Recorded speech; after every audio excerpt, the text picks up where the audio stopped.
व्यासांचं महती सांगून झाल्यावर आता पुन्हा ते महाभारताविषयी बोलताना म्हणतात, ऐसी जगी सुरस कथा जे जन्मभूमी परमार्था, मुनी सांगे नृपनाथा जनमे जया, जे अद्वितीय उत्तम पवित्रैक निरूपम परम मंगळधाम अवधारीचे.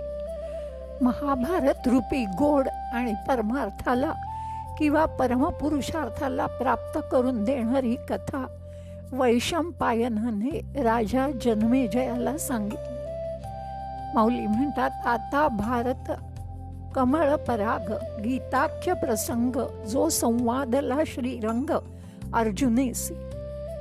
14 विद्या 64 कला सर्व शास्त्र आणि पुराण इत्यादी ज्ञानभांडाराचं माहेरघर असलेल्या महाभारतात कमळाच्या परागाप्रमाणे सर्व ज्ञानांचा गीतोपदेश म्हणजे जणू काही व्यासांनी वेदांचा सागर घुसळून काढलेलं लोणीच आहे. ते लोणी ज्ञानाग्नीनी तापवून विवेकाने कढवलं तर त्याला साजूकता प्राप्त होते झाली आहे.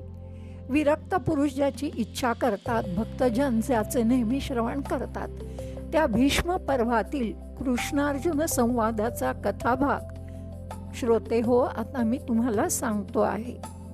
शिव ब्रह्म आदी देवांनीही याची प्रशंसा केली आहे. श्रोत्यांना ज्ञानेश्वर सांगतात की गीतेतील प्रेम भक्ती तत्वाचा अनुभव अत्यंत कोमल चित्ताने श्रवण करूनच घेता येणं शक्य आहे. केवळ शब्द श्रवण न करता त्याच्या अर्थाशी तद्रूप होऊन अनुभव घ्या.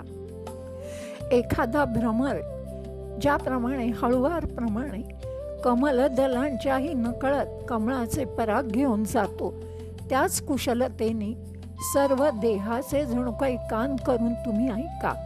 चंद्रोदय झाला की जशी कुमुदिनी म्हणजे चंद्रविकासी कमळ हे आपल्या जागीच राहून त्या चंद्राला जणू काही आलिंगन देऊन पूर्णपणे फुलतं, तसंच तुम्ही मनानेच अर्जुनाच्या पंक्तीला बसून एक चित्ताने श्रवण करा.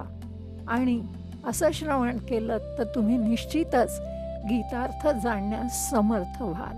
चला आपणही तसा प्रयत्न करूया.